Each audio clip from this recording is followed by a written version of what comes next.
Pemirsa IMTV dimanapun Anda berada, berjumpa lagi bersama saya Cynthia Media dalam acara kesayangan kita, Podcast on TV.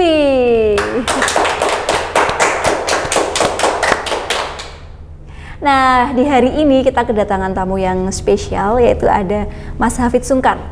Nah, beliau ini merupakan Ketua Yayasan Geram Jateng. Nah, Geram itu apa sih gitu? Jadi Geram ini adalah singkatan dari Gerakan Rakyat Anti Madat gitu. Nah, kita akan berbincang selama kurang lebih 30 menit dengan tema Jauhi Narkoba Menuju Indonesia Emas. Kita sapa dulu, Mas Hafid, apa kabar? Baik, alhamdulillah. Baik. Sehat terus ya Mas ya? Sehat, Mas Silvi juga baik, sehat? Sehat juga, sehat. Alhamdulillah ya Mas ya. Nah, ini kan jauhi narkoba menuju Indonesia emas, bukan cemas ya Mas ya? Emas bener nih ya? Bukan. Bukan. Oke, baik. Mas Hafid nih selain di Geram, aktif di mana aja Mas organisasinya? Iya Mas Silvi, saya memang suka ya kegiatan organisasi. Sekarang ini saya menjabat selain Ketua Yayasan Penggiat Anti Narkoba Geram Jawa Tengah, saya juga Ketua Komunitas Cinta Film Indonesia Kota Semarang. Jadi mengajak teman-teman semuanya untuk mencintai film Indonesia. Seperti itu. Saya boleh melamar menjadi ini apa namanya artis filmnya? Kalau artis maksudnya bukan di KCFI ya, karena itu kan komunitas penonton film Indonesia. Yeah. Tapi kalau mau jadi artis ikut bisa masuk di Parvi, Persatuan Artis Film Indonesia. Kebetulan saya koordinator Parvi 56, pimpinan Marcella Zalianti. Oke, luar biasa sekali ya. Selain aktif di narkoba juga ternyata di Parvi juga ya, salah satu artis film. Ya. Parvi 56 ya Mas ya. Baik, ini Mas Hafid ngobrol-ngobrol tentang narkoba begitu ya. Sebenarnya bagaimana sih Mas Hafid melihat peredaran narkoba khususnya di Kota Semarang dan Jawa Tengah? Oke, saya menekuni atau aktif di bidang ini karena kita tahu Mbak Silvi, musuh bangsa ada 3 ya, yang paling musuh bangsa ada 3, yaitu korupsi, narkoba, dan radikalisme. Di antara 3 musuh bangsa itu yang paling dasar adalah narkoba. Karena apa? Narkoba dari anak-anak ya, tidak melihat suku, etis, bangsa, agama, jenis kelamin, semua bisa terkena karena pengaruh yang salah. Nah, kami di sini bergerak hati untuk ikut memberi edukasi atau memberi preventif tentang bahaya narkoba. Nah, kebetulan Geram ini organisasi penggiat anti narkoba yang pertama kali lahir di Indonesia, tepatnya pada tanggal 9 September 1999, jadi 99199. Berarti usianya sudah berapa ya? Ya mungkin Mbak Siti udah lahir apa belum tuh? Sudah. Oh sudah juga. Nah jadi kadang kalau kita penyuluhan di sekolahan gini, zaman sekarang itu anak-anak yang belum lahir tahun 99, dari tahun tersebut sampai sekarang yang namanya narkoba masih marak. Nah ini adalah pekerjaan kita bersama ya, tidak mungkin dikerjakan atau tugasnya DNN atau kepolisian, penggiat masyarakat di sini Geram juga ikut serta. Seperti itu. Oke, baik Mas Hafid, ini apa sih yang membuat Mas Hafid dan rekan-rekan Geram ini peduli sekali gitu ya untuk mengkampanyekan anti narkoba? Iya, kami peduli karena saya melihat khususnya para generasi muda, remaja-remaja ini sekarang narkoba ini tidak hanya di perkotaan, tapi sudah masuk pedesaan, sudah masuk desa. Nah ini tanggung jawab kita, jangan sampai anak-anak muda rusak generasinya karena narkoba. Ini adalah tanggung jawab kita bersama. Karena apa? Kita mau yang tadi yang disampaikan bahwa menuju Indonesia emas. Jadi betul-betul masyarakat Indonesia harus betul-betul bersih dengan narkoba. Karena narkoba itu merusak mental, Mbak. Iya. Ya kan? Nah, narkoba ini kan macam-macamnya banyak. Makanya disebut narkoba itu kan narkotika, psikotropika, dan bahan adiktif. Bahan adiktif kan? Juga. Bahan adiktif lainnya. Nah, ini ayo kita bersama-sama ya, jumlah polisi dan jumlah anggota polisi dan BNN terbatas, peran serta masyarakat itu penting.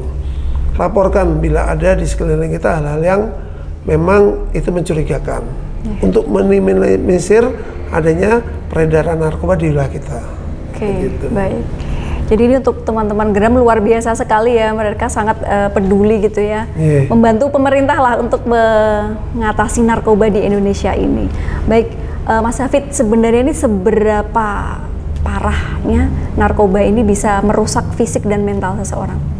Iya, yang tadi saya omongkan bahwa narkoba atau kalau narkotika khususnya golongan 1 ini kan yang banyak marak beredar ya, apalagi di bulan Ramadan ini bukan malah menurun tapi malah meningkat.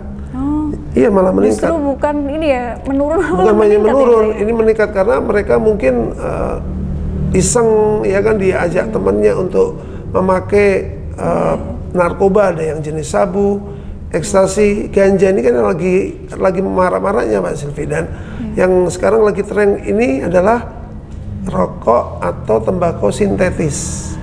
Jadi tembakau yang sintetis, mana sintetis yang mana tembakonya semprot bahan yang membuat kimia ya, yang membuat orang mabuk. Ini lagi marak.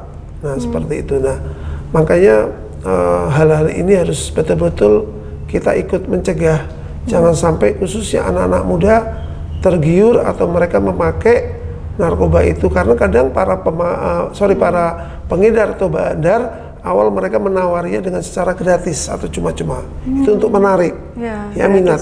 Nah, setelah kalau udah nyoba gratis, setelah itu zatnya masuk ke otak, mau nggak mau orang kepingin akan untuk pakai terus. Kecanduan. Gitu ya, Mas ya. Nah, ini perlu kita memberikan edukasi agar anak-anak muda jangan mau diajak pakai narkoba walau sedikit pun, karena zatnya itu tadi merusak mental. Gitu ya. Kemudian nih Mas, ke masyarakat mungkin ada yang sudah tahu gitu ya bahwa dampaknya kan sangat luar biasa, dampak negatifnya begitu. Tapi kenapa sih masih banyak anak muda kita yang terpincut gitu untuk menggunakan narkoba ini? Iya, jadi banyak anak-anak muda yang terpincut. Saya lihat di sekolahan ini mata kuliah mesti ditambah kurikulum untuk tahu bahaya tentang narkoba itu sendiri ya, karena kami dari Yayasan Geram Jawa Tengah sering penyuluhan dari SD, SMP, SMA, bahkan universitas. Itu banyaknya anak-anak remaja yang belum tahu apa bahayanya narkoba itu. Seperti pengalaman ada di suatu SMP di daerah, saya nggak usah nyebutkan, anak-anak yang mereka itu SMP sudah memakai yang namanya rokok. Nah, bahkan orang tuanya pun mengerti hal itu, didiamkan. Ini kan sangat dilematis. Ya kan? Karena rokok itu adalah jembatan untuk orang mau ke narkoba. Makanya kami sering mengingatkan kepada para siswa maupun ortunya. Jadi lingkungan itu ada yang lingkungan di rumah, lingkungan sekolah, dan lingkungan umum. Ketiga lingkungan itu harus betul-betul diamati, harus perlu diwaspadai. Kalau di rumah, orang tuanya harus ikut peran serta untuk ikut memberi edukasi tentang bahaya narkoba. Anak-anak ini pergaulannya di mana harus dilihat ya. Kedua, kalau sudah di lingkungan sekolah, para guru harus betul-betul memberi edukasi yang baik. Nah, setelah itu adalah lingkungan umum, yaitu di luar. Anak-anak remaja ini bermain dengan siapa di luar, harus ikut dipantau, Mbak Silvi. Ini penting. Iya, Mas Hafid. Iya. Oke, baik Mas Hafid. Kan tadi dampaknya begitu besar gitu ya, Mas. Kemudian ada nggak sih dampak lain selain merusak mental dan fisik gitu? Iya. Selain narkoba itu selain merusak mental dan fisik, juga bisa juga mengganggu untuk menempuh masa depan. Oh gitu. Ya, karena madesu ya. Jadi madesu ya. Iya, nah, makanya cita-citanya para generasi muda yang kepingin hal-hal yang kedepannya baik ya, mau jadi TNI, polisi, pilot, dokter, itu akan rusak dengan namanya narkoba. Dan ingat Mbak Silvi, narkoba itu juga ada yang berbentuk suntik. Jadi makanya penderita AIDS ya, itu rata-rata mereka awal dari pemakaian suntik narkoba yang mana barang tersebut adalah barang kadaluarsa. Akhirnya membuat bisa membuat AIDS gara-gara suntikannya Ya, itu. suntikan narkoba Karena itu ya. iya, karena suntikannya itu kadaluarsa ya. Nah, ini juga harus diketahui masyarakat umum. Jadi AIDS itu tidak harus dengan hubungan seks bebas, tapi juga bisa karena suntik narkoba jarum itu ya. itu tadi untuk alat narkoba yang mana suntiknya itu tidak steril seperti itu. Oke Mas Hafid, lah ini kan mungkin anak-anak muda, anak-anak kecil ini nggak tahu ya. Mungkin mereka nggak mau pakai narkoba, cuman mungkin terjebak gitu lah. Sebenarnya modus-modus bandar narkoba ini seperti apa sih untuk kemudian bisa masuk ke anak-anak dan anak muda ini? Iya, kita temukan kayak di daerah Sampangan sini ya Mbak, SD di Semarang sini Mbak Silvi, yang mana yang tadi saya katakan narkoba itu kan narkotika psikotropa bahan adiktif. Nah ini anak-anak SD, karena mereka nggak tahu ya kayak bahannya itu bahan adiktif lainnya itu seperti lem kayu ya, lem aibon ya, yang mana dihirup. Kita pernah menemukan yang hirup akhirnya ketahuan gurunya dikeluarkan. Ini kan kasihan, usia mereka yang mestinya untuk mendapatkan pendidikan yang layak dikeluarkan gara-gara dia tidak tahu apa yang dilakukan. Terus ada lagi produk obat batuk ya, sasetan yang mana aturannya harus diminum 3 kali sehari ya, yang mana itu langsung diminum.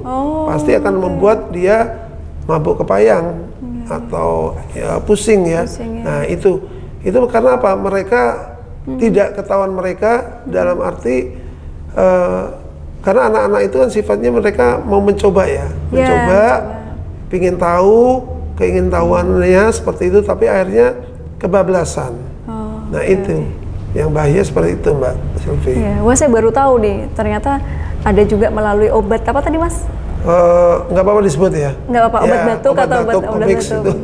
Seperti itu.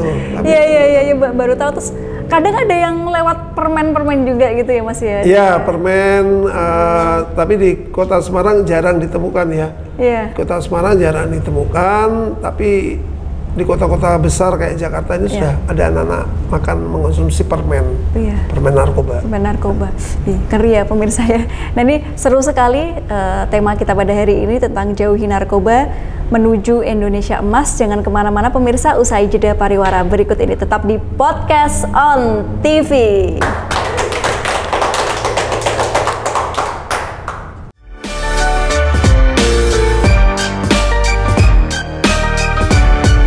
Mengajak Anda berwisata kuliner, mencicipi warisan kuliner di Jawa Tengah, mengangkat, mengenalkan menu dan usaha kuliner yang legend, menjadi alternatif rujukan bagi Anda pecinta kuliner. Ini sausnya,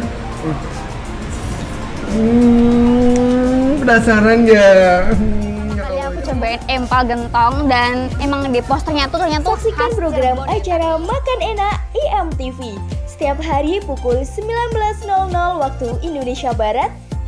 IMTV Channel 36 UHF, lebih dekat menginspirasi. Makan enak, enak tenan. Menteri Kelautan dan Perikanan Sakti Wahyu Trenggono inspeksi ke PT Tilapia Nusantara Jaya Semarang di kawasan Industri Wijaya Kusuma. Liga Anak Indonesia resmi digelar untuk pertama kalinya di Kabupaten Pati, Jawa Tengah. Ajang ini tak hanya menjadi kompetisi sepak bola usia dini. Pemusnahan botol minuman keras dilakukan dengan cara digilas dengan alat berat. Dari hasil razia selama 1 tahun kemarin, mereka akan bertanding untuk memperebutkan 2 trofi dan hadiah uang tunai. Karena itu lahannya milik pemusnahan minuman keras yang dapat kami. Saksikan informasi IMTV terkini pukul 20.00 waktu Indonesia Barat di channel 36 UHF. IMTV lebih dekat menginspirasi.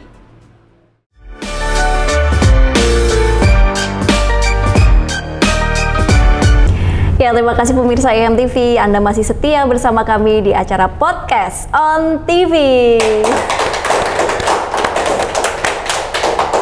Nah, kita masih akan berbincang-bincang dengan Mas Hafid Sungkar gitu ya, tentang menjauhi narkoba menuju Indonesia Emas gitu.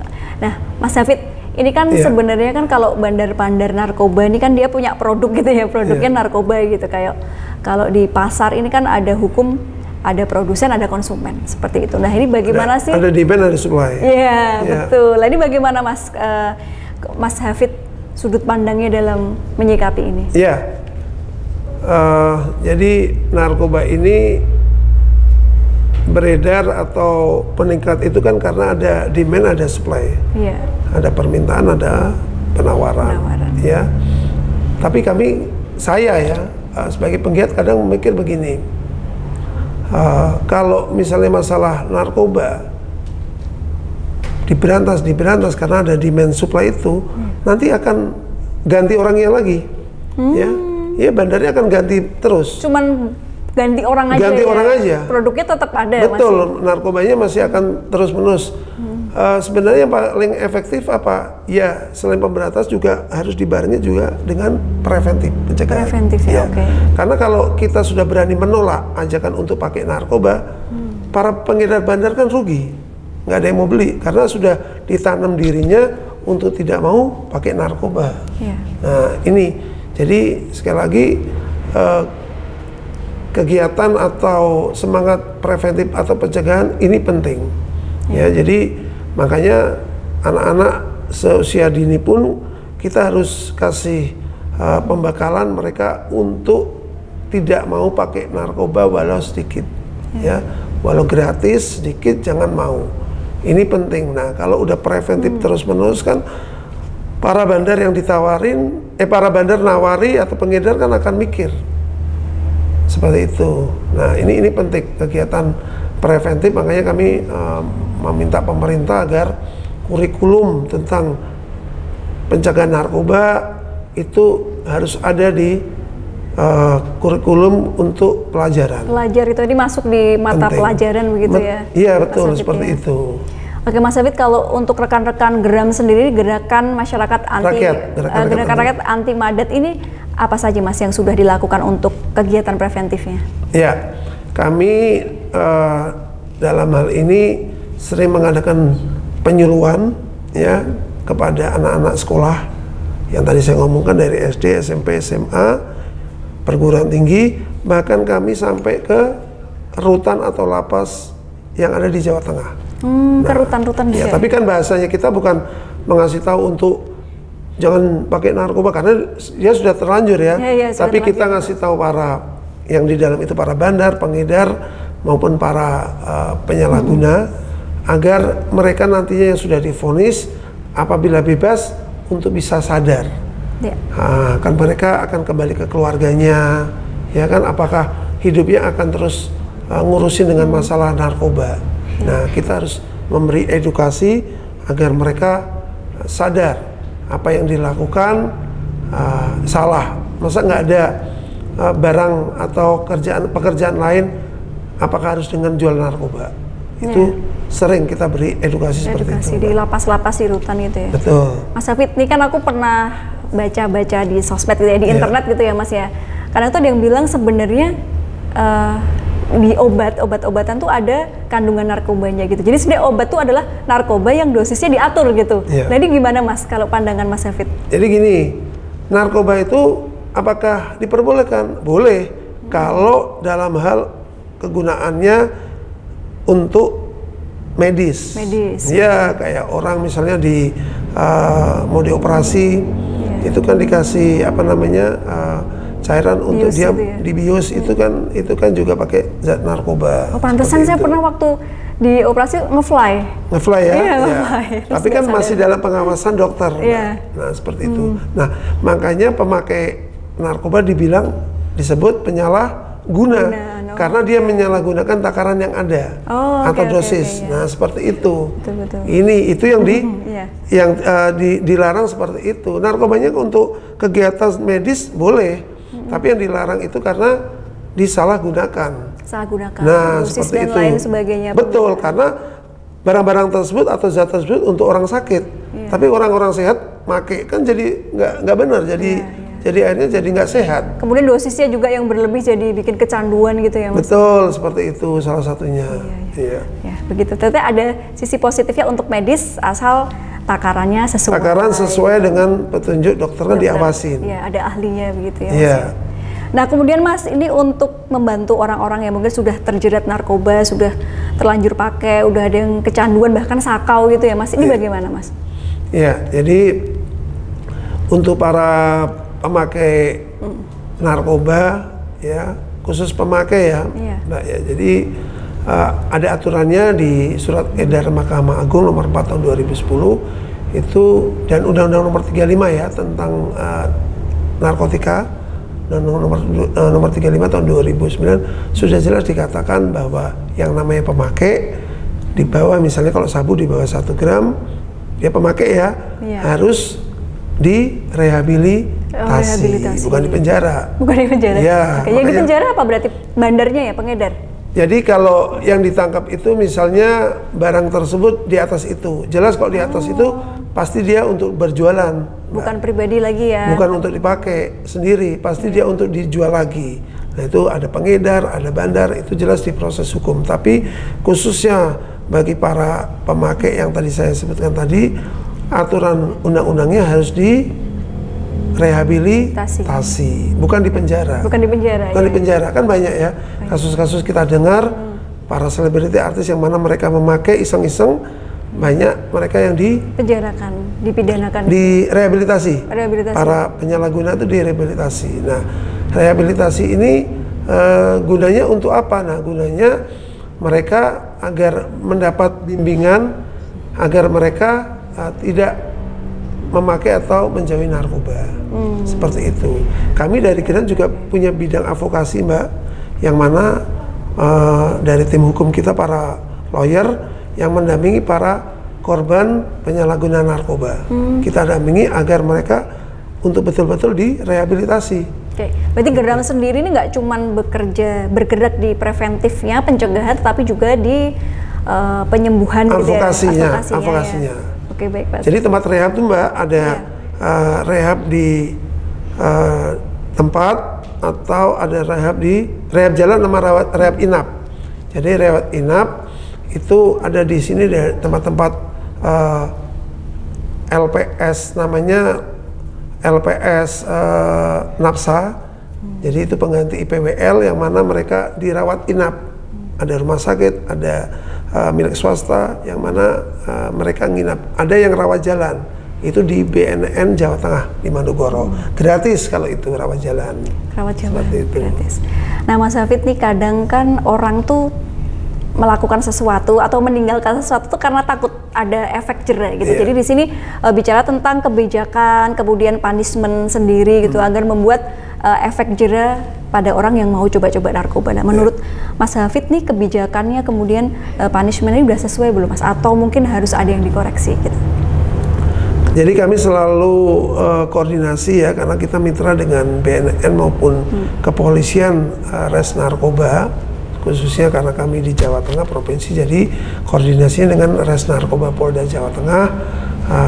Kita selalu memberikan masukan ya. Selama ini Undang-Undang nomor 35 tahun 2009 tentang narkotika itu sudah pas, jadi sesuai ya, Mas? Sudah sesuai. Jadi tinggal di lapangannya aja seperti itu. Nah ini kita sering untuk memberikan kritik ya, karena misalnya ada hal-hal yang nggak benar karena oknum ya kita bisa meluruskan hal yang tidak benar itu. Sampaikan gitu ya Mas ya. Berarti undang-undang regulasinya sudah sesuai, hanya pelaksanaan saja mungkin ya yang perlu diawasi lagi. Betul, undang-undangnya sudah bagus kok tentang masalah narkoba ini. Oke, baik Mas Hafid, untuk meningkatkan kesadaran masyarakat ini tentang bahaya narkoba pada sampai akhirnya action ya Mas, ini nggak cuman dia tahu aja oh narkoba berbahaya, tapi sampai pada perilaku menjauhi narkoba ini bagaimana Mas Hafid langkah-langkahnya? Untuk artinya untuk menjauhi ya? Iya. Untuk masyarakat agar sadar gitu Mas. Ya, jadi kami di sini sering membuat kegiatan slogan sehat tanpa narkoba, atau prestasi tanpa narkoba, ya kan? Terus juga dengan BNN membuat yang namanya kampung bersih narkoba, bersinar narkoba, atau kepolisian namanya kampung bebas narkoba. Ya, tapi kedua lembaga negara tersebut tujuannya sama, yaitu untuk warga khususnya mereka betul-betul menjauhi namanya narkoba, seperti itu. Jadi kami sering mengadakan acara seperti ini ya, ini kan salah satu juga upaya preventif agar masyarakat betul-betul menjauhi narkoba. Kita buat kegiatan yang lebih positif, ya kan bisa hidup sehat tanpa narkoba atau prestasi tanpa narkoba. Itu yang perlu selalu kita suarakan. Oke, baik. Menarik sekali nih aktivitas dari GRAM, Gerakan Rakyat Anti Madat gitu. Biasanya narkoba yang selama ini menjadi tugas pemerintah, ini ada ormas GRAM yang ikut membantu ya Mas Hafid ya dalam mensukseskan masyarakat kita bisa bebas narkoba begitu. Nah, baik Mas Hafid, gak kerasa loh kita udah ngobrol 30 menit gitu ya tentang jauhi narkoba dan Indonesia emas gitu. Baik, mungkin Mas Hafid sebagai closing statement ada yang mau disampaikan kepada pemirsa IMTV, silahkan Mas Hafid. Oke, saya Hafid Sungkar selaku Ketua Yayasan Gerakan Rakyat Anti Madat atau GRAM Jawa Tengah menghimbau nih kepada pemirsa IMTV bahwa yang narkoba itu harus dijauhi ya, apalagi ini di bulan suci Ramadan. Ayo lebih baik perkuat tentang ibadah, karena yang namanya semua agama di Indonesia ya, dari Islam, Kristen, Katolik, Buddha, Hindu, Konghucu, semuanya melarang untuk memakai narkoba karena zatnya memabukkan. Nah, dan berikutnya nanti setelah bulan Ramadan ini juga harus tetap istiqomah, harus tetap meningkatkan iman dan takwa ya, memberikan contoh yang baik kepada masyarakat agar yang namanya narkoba dikurangi. Pesan saya, kalau apabila di wilayah lingkungan kita ada yang mencurigakan, laporkan. Ada yang teman, famili, tetangga yang memakai narkoba, untuk segera rehabilitasi. Itu hal-hal yang membuat kita untuk betul-betul bisa bebas dari narkoba. Gitu Mbak. Oke, thank you Mas Hafid udah mampir ke studio IMTV ya. Kita udah 30 menit ngobrol nih tadi tentang jauhi narkoba menuju Indonesia emas. Dan semoga nih pemirsa IMTV dimanapun Anda berada gitu ya, nggak cuma bulan Ramadan, di bulan-bulan lainnya bisa terus meningkatkan ketakwaan kita agar bisa menjauhi narkoba gitu. Jadi kita bisa menuju Indonesia yang bebas narkoba suatu saat nanti ya Mas, itu harapan kita bersama. Oke, baik. Pemirsa, sudah di penghujung waktu, saya Cynthia Media undur diri dan sampai jumpa di acara podcast On TV selanjutnya. Oke, baik, sebaik-baiknya manusia adalah yang bermanfaat bagi sesama. Terima kasih, sampai jumpa. Wassalamualaikum warahmatullahi wabarakatuh. Waalaikumsalam.